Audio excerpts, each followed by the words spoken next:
High, কেমন আছো তোমরা সবাই? আজকে আমি অনেক রকমের চারা নিয়ে চলে এসেছি। এই চারাগুলো কাকু আমায় এনে দিয়েছে। কিন্তু এই গাছগুলো এখন খুবই ছোট। এগুলোকে যদি এখন রিপোর্ট করতে যাই তাহলে কিন্তু গাছগুলোকে বাঁচানো নাও যেতে পারে। তাই আমি এগুলোকে এখন বালির মধ্যে কিছুদিন বসিয়ে রাখবো। এর ফলে গাছগুলো একটু বড় হবে আর শিকড়টাও একটু ভালোভাবে বের হবে। আচ্ছা, এবার বলি এখানে কি কি গাছ আছে।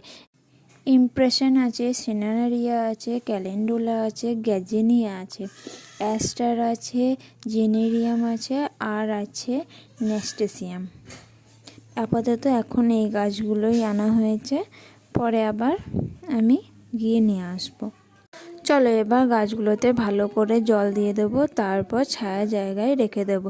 চলো তাহলে আজকের মতো এটুকুই, টাটা, ভালো থেকো। আর আমার ভিডিও ভালো লাগলে অবশ্যই ফলো করে দিও। Thank you.